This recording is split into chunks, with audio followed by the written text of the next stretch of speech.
Eh bien, bonjour et bienvenue sur l'espace dédié au site mécaniqueuniverselle.net, le site qui essaie de démontrer que l'humanité dans son ensemble évolue vers son ultime perfection.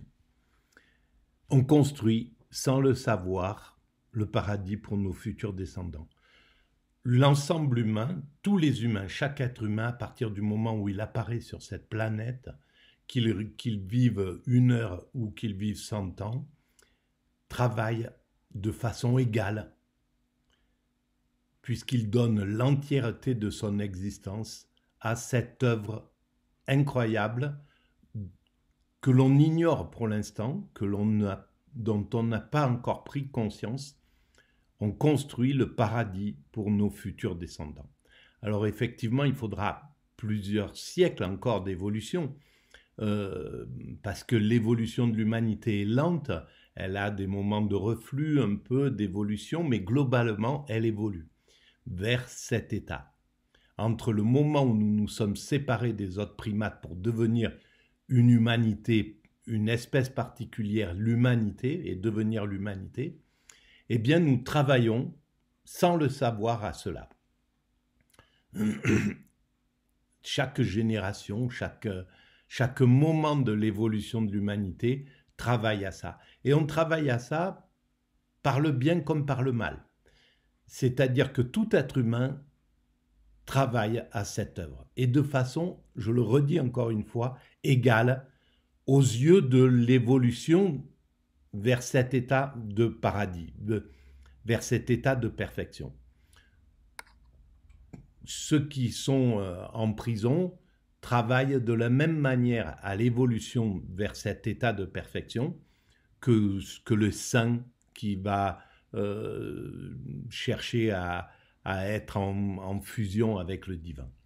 De la même manière, on travaille tous comme ça. Après, que l'humanité ait besoin de dire celui-ci est meilleur que celui-là, cet acte est meilleur, etc. Il faut plutôt travailler pour le bien plutôt que pour le mal, etc. Tout ça, ça fait partie de l'évolution de l'humanité. Mais dans le fondement, c'est juste une réflexion. Évidemment, il faut condamner le mal et préférer le bien et valoriser le bien, valoriser les actes positifs et dévaloriser les actes négatifs. Mais au final, les deux construisent cet état de perfection. Je le démontre sur le site mécaniqueuniverselle.net. Si vous allez sur ce site et que vous tapez sur le chapitre « Le bien et le mal », et puis sur d'autres chapitres, mais sur ce chapitre-là, le bien et le mal, j'essaie de démontrer pourquoi on est tous égaux dans ce travail-là. Alors, pour démontrer un peu cette théorie, je m'appuie parfois sur des audios que j'écoute sur France Culture. Et là, je vais commencer une série qui a été consacrée à Saint-Augustin en 4 épisodes. Et je pense que c'était sur France Culture. Maintenant, l'émission s'appelle Avec philosophie. À l'époque, c'était les chemins de la philosophie. Et donc, je découvre en même temps parce que je l'ai écouté d'une oreille distraite. Et puis, j'essaye de préciser avec cette... en faisant des digressions, j'essaye de préciser la théorie que je développe sur ce site mécaniqueuniverselle.net où il y a toujours le lien sous le site. Et n'oubliez pas que si vous pensez qu'il y a un peu d'intérêt à prendre conscience maintenant de où nous allons, après avoir compris plus ou moins d'où nous venons, qui sommes-nous, où nous allons, et la question, à mon sens, qui va s'imposer à l'humanité qui arrive, quoi. Voilà. Alors, donc, je lance l'écoute. France Culture. Bonjour à tous, bienvenue sur les nouveaux chemins. Bénissez-moi, mon Père, parce que j'ai péché.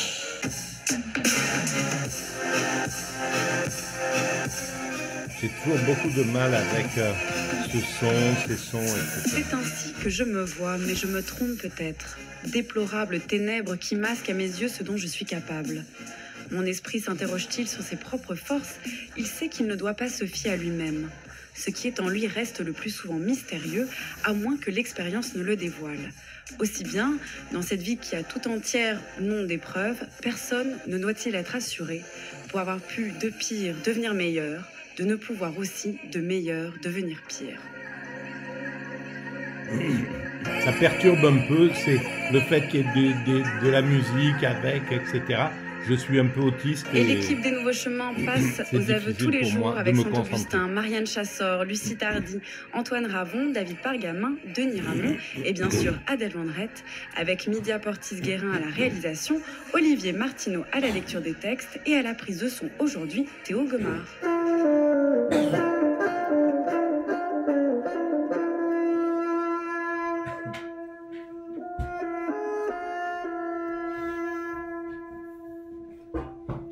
Comment faire pour éviter tous ces bruits parasites?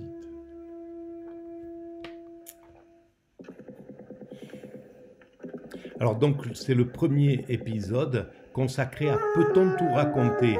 C'est en Si la vie a pour Saint-Augustin le nom épreuve, le moi devient quant à lui et à chaque livre de ses confessions un peu plus une question. Je suis devenu pour moi-même une énigme, avoue-t-il ainsi. Et de cette phrase restée fameuse, Hannah Arendt en fera pour sa part la question insoluble et par excellence de la nature humaine. Quelques siècles après Saint-Augustin... Alors, insoluble, voilà, comme le signale Hannah Arendt, insoluble pour tout le temps, non. À mon sens, on éclairera entièrement l'état d'âme de l'être humain. L'être humain va devenir absolument lumineux, clair. On aura d'abord, on en finira avec l'homme loup pour l'homme, donc c'est ce dont je parle quand je parle du paradis que nous construisons. Dans cet état de paradis, l'homme ne sera plus un loup pour l'homme, plus aucun homme ne représentera un danger pour autrui.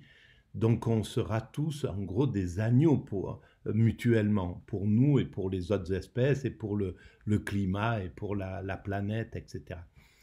On aura entièrement résolu tous nos problèmes psychologiques, toutes les pathologies qui sont inhérentes à la transformation d'un primate naturel en un humain abouti. Dans cette chrysalide, est apparu tout un tas de pathologies, parce qu'il faut contraindre des pulsions que notre cousin primate naturel, que nous-mêmes, lorsque nous étions des primates naturels, nous n'avions pas à nous contraindre. Et cette contraction engendre des pathologies. Les êtres humains cherchent à passer par le biais pour pouvoir abuser de leurs congénères, pour pouvoir s'affirmer aux dépens d'autrui. Ils cherchent des astuces pour le faire tout en restant dans la légalité, ou en transgressant la légalité, bien entendu. Mais voilà. Et donc, dans cette chrysalide, il y a ces pathologies qui sont là. Mais ces pathologies, l'humanité en viendra à bout. Il faudra peut-être encore quelques siècles d'évolution. Mais c'est notre chemin. Ça fait partie de... Elle écrit ceci au début de Conditions de l'homme moderne. Il est fort peu probable que pouvant connaître, déterminer, définir la nature de tous les objets qui nous entourent et qui ne sont pas nous, nous soyons jamais capables d'en faire autant pour nous-mêmes. Ce serait sauter par-dessus notre ombre. Eh bien, pourtant, on y arrivera. C'est ma conviction. Et c'est mon analyse. Rien ne nous autorise à supposer que l'homme est une nature ou une essence comme en ont les autres objets. Si nous avons une nature, une essence, seul un Dieu pourrait la connaître et la définir. Et il faudrait d'abord qu'il puisse parler du qui comme d'un quoi. Notre perplexité vient de ce que les modes de connaissance applicables aux objets pourvus de qualités naturelles, y compris nous-mêmes, dans la mesure restreinte où nous sommes des spécimens de l'espèce la plus évoluée de la vie organique, ne nous servent plus à rien lorsque nous posons la question « Qui sommes-nous » ?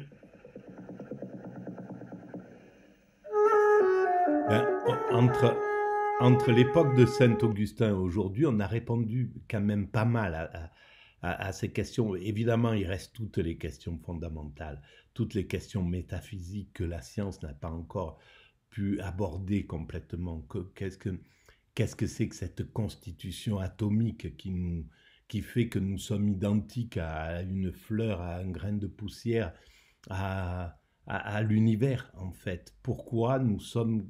Voilà, ces grandes questions, on commence à y répondre et on y répondra évidemment. Mais sur les questions psychologiques, le travail des psychologues, des Freud et de tout le 19e siècle, de tout le 20e siècle et qui continue, commence à éclairer la nature humaine. Voilà. Et on commence à comprendre, à trouver les soins pour pouvoir régler ces pathologies dont je parle. Mais nous sommes des bébés dans cette quête. Il faudra encore des décennies et des décennies et des décennies et des siècles, voire, pour pouvoir atteindre le moment où on aura délivré l'homme de ces monstruosités, en somme. À cette énigme persistante et qui prend sous les yeux de Dieu, saint Augustin y voit une faiblesse, sa faiblesse. Mais si cette réponse à l'essence ou à la nature de l'homme était en fait la meilleure, et celle qui nous fait devenir meilleurs, point de salut, mais une inquiétude à bon compte qui nous maintient en vie, là où les solutions paraissent bien fades. De cette épreuve et de cette énigme, saint Augustin en a fait le champ, en plusieurs centaines de pages, en 13 livres précisément, que nous allons parcourir toute cette semaine, tentant à notre tour d'en révéler les apories, les flous et les questions, et tentant pourquoi pas non pas d'y répondre, mais d'en dévoiler par l'expérience tout le mystère et les ténèbres. Du premier au dernier livre, et sans jamais être coupable, saint Augustin passera donc aux aveux sous vos oreilles, avant la question de l'origine du mal, avant de dépasser la crise et avant de retrouver l'éternité. C'est donc le moment aujourd'hui de se demander si saint Augustin dit bien la vérité, toute la vérité, en compagnie d'Isabelle Baucher, chercheure au CNRS, à l'Institut d'études augustiniennes, membre du comité scientifique de la bibliothèque augustinienne et membre du comité éditorial de l'Augustinus Lexicon, auteur notamment du Firmament de l'écriture, l'herméneutique augustinienne. Bonjour et bienvenue à vous. Bonjour. Alors, évidemment, c'est un des premiers, et je pense que c'est le premier, à vraiment faire une introspection sur sa propre... à analyser ce qu'il est, ce qu'il pense, voilà, faire un travail d'analyse comme il a fait saint Augustin. Et ça, c'est quand même assez inouï. Alors, est-ce que c'est le premier? Je ne peux pas le certifier, je n'ai pas assez de connaissances à ce niveau-là, mais c'est inouï déjà d'avoir pu aller faire ce travail de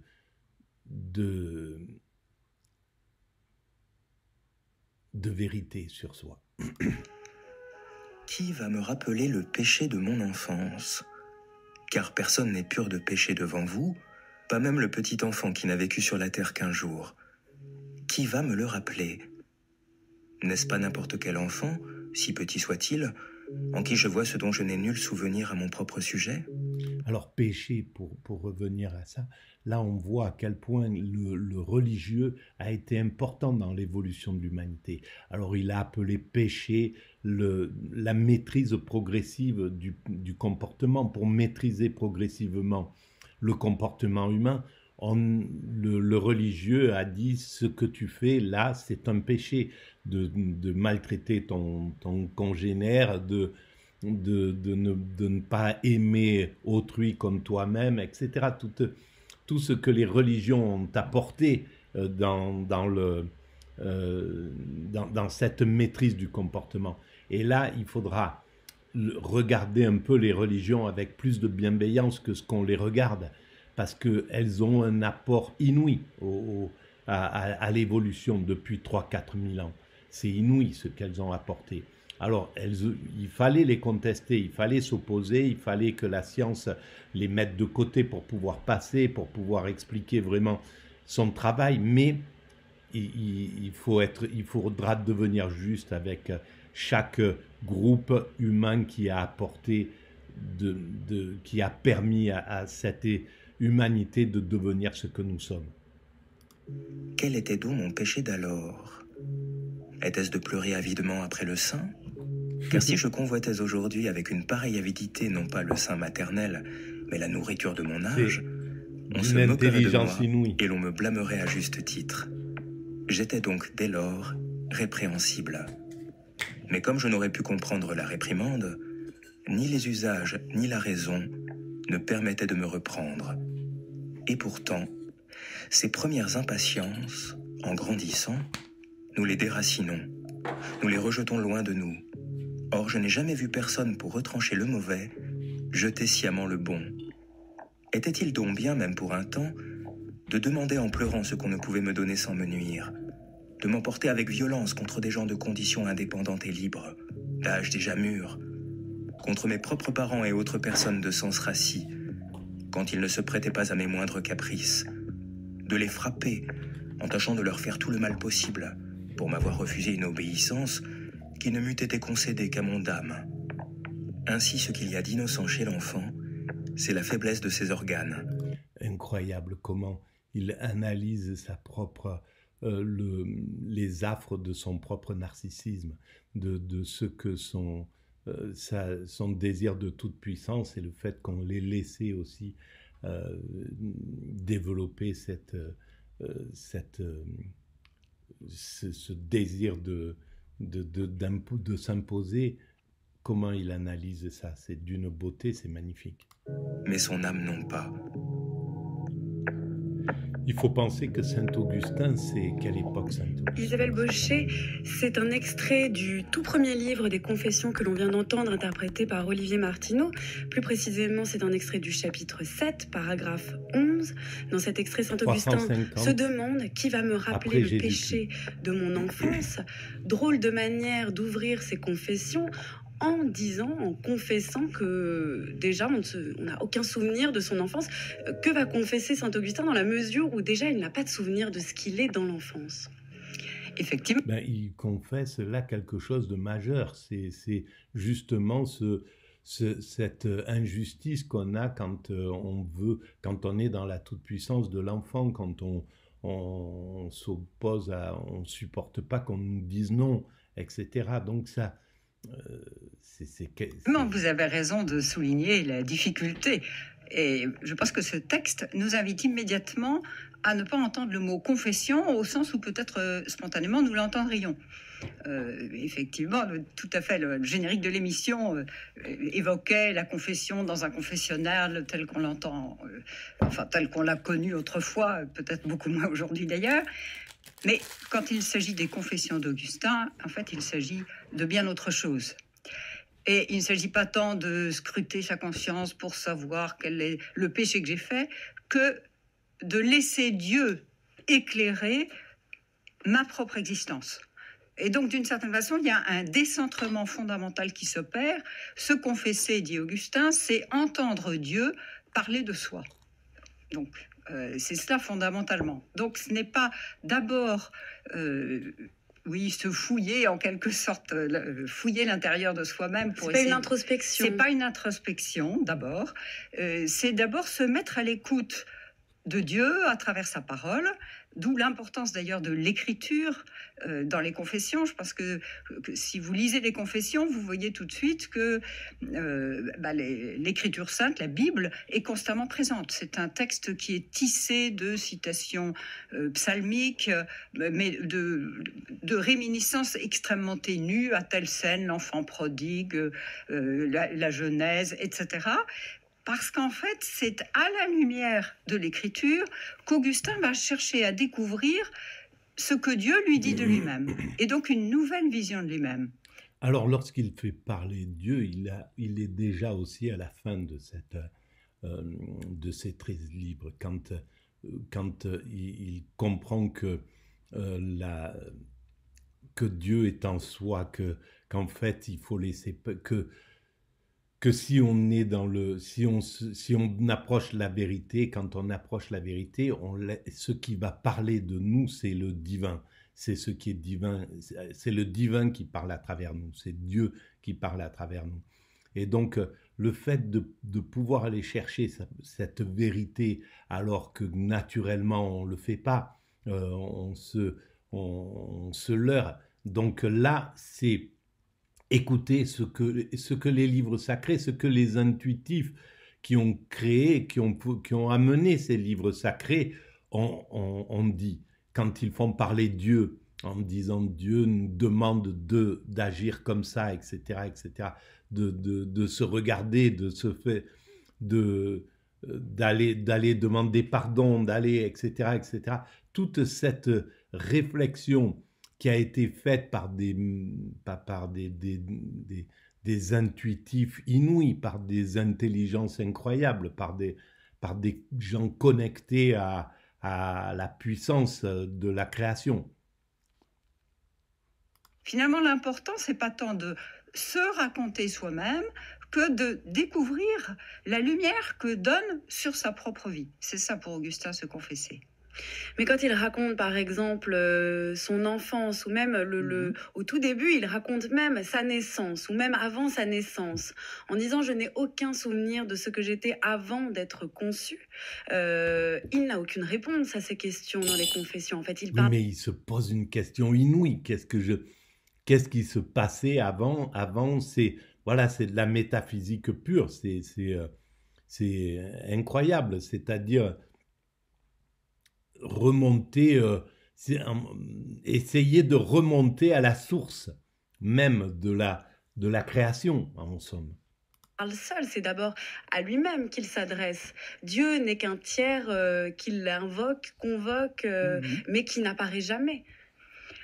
Effectivement, Dieu est un tiers, mais en même temps, pour lui, il comprend la vérité, c'est-à-dire le Christ, comme illuminant. Là, c'est toute la théorie du maître intérieur qui est essentielle dans la doctrine augustinienne.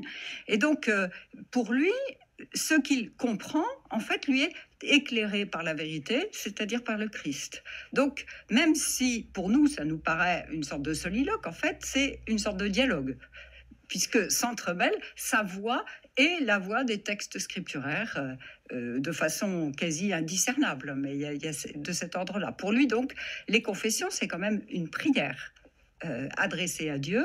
Et bien évidemment, la réponse de Dieu, elle vient à travers les textes scripturaires qui scandent le récit. Je ne connais pas suffisamment le travail de saint Augustin. Je le découvre plutôt là. Mais je pense qu'il y a un travail pédagogique, un travail pour l'humanité, un désir de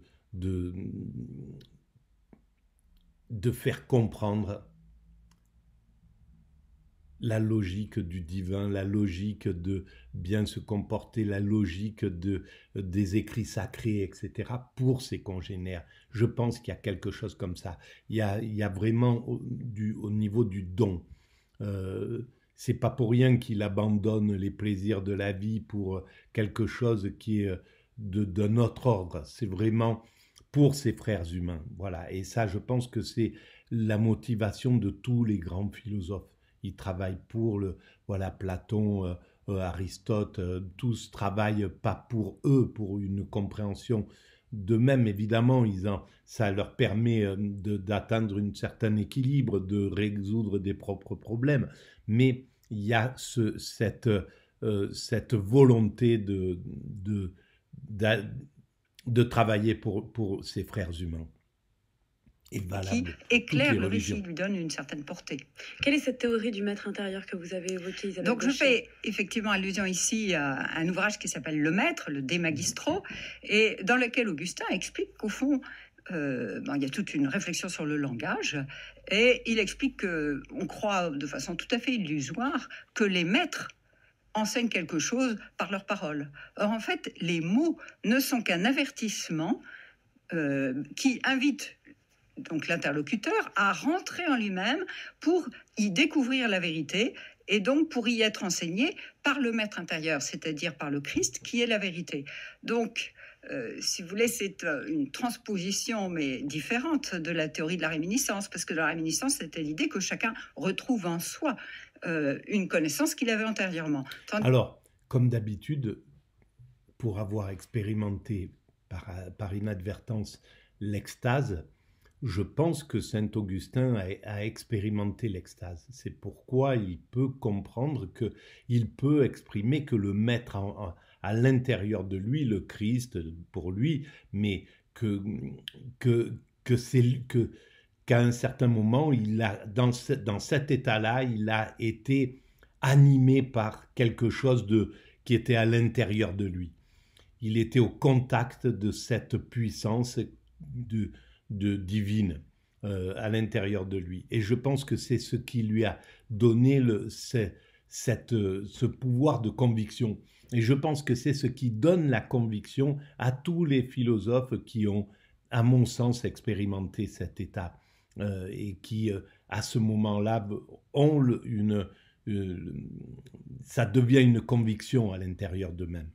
Tandis que là, chacun retrouve en soi la vérité que Dieu lui éclaire dans le présent. Et il y a d'ailleurs dans le premier livre ce moment où saint Augustin dit à Dieu, mais dans quel lieu as-tu pu déposer cette connaissance en moi, alors même que ta puissance est infinie? Où est-ce que tu as trouvé ce lieu en moi pour déposer cette connaissance? Et pour le coup, on peut se poser la question aussi, c'est-à-dire que comment cette théorie du maître intérieur explicite-t-elle cette sorte de dépôt de connaissances qu'aurait laissé le Christ en l'homme? Mais c'est bien sûr qu'on se pose, c'était le travail de saint Augustin. Il ne parle pas comme ça juste pour le plaisir, il parle comme ça pour interroger, pour qu'on s'interroge. Comment se fait-il qu'à l'intérieur de nous, on se retrouve avec ce type de questions? Est-ce qu'on peut s'interroger au lieu d'avancer comme ça, sans s'interroger dans l'existence, traverser la vie sans s'interroger? Donc, c'est vraiment quelque chose. Et là, on voit à quel point c'est difficile parce qu'il faut qu'il y ait ces éclaireurs qui nous éveillent d'un seul coup et qui nous disent c'est vrai qu'il faut qu'on se pose cette question. J'avançais comme un robot, je ne me rendais pas compte des choses et pourquoi il y a cette capacité d'aimer en moi? Pourquoi il y a cette capacité de réfléchir à mon propre sens? Pourquoi l'humanité est construite avec cette conscience? Pourquoi a émergé cette capacité d'analyser ce monde, de chercher à comprendre le monde? Voilà, etc., etc. Et ça, c'est majeur. Et donc, en fait, c'est pas un dépôt, puisque c'est au présent toujours que je contemple la vérité pour Augustin. Donc c'est une illumination actuelle. C'est ça. Alors l'illumination et le présent, c'est fondamental. C'est ça l'extase. L'extase, c'est le présent. C'est la tombée dans le présent. C'est-à-dire que d'un seul coup, dans l'état d'extase, le passé est aboli. On ne peut plus faire référence au passé. On ne peut plus faire référence à l'avenir. Alors que dans la conscience ordinaire, dans l'état de conscience ordinaire, voilà, là j'ai un colis à aller poster, c'est dans ma tête, j'ai des choses à faire cet après-midi, ce soir, demain, etc., dans une semaine. Voilà, le futur encombre mon esprit. Le passé encombre mon esprit parce que je suis pas tranquille, je suis pas serein parce que dans mon enfance, j'ai été mis dans des positions de stress post-traumatique et donc je suis un peu sur le qui-vive. Donc ce passé, il influence ce que je suis, la façon dont je parle, la façon dont je m'exprime, etc. Cette intranquillité en moi. Alors que dans l'état d'extase, ce passé, donc ces pathologies, sont abolies, sont terminées. Pour avoir vécu cette expérience, je me suis rendu compte qu'il n'y a plus aucune peur, aucune crainte, aucune angoisse. On est dans un état de sérénité absolue, alors que je suis l'inverse de ça dans ma nature. Donc l'état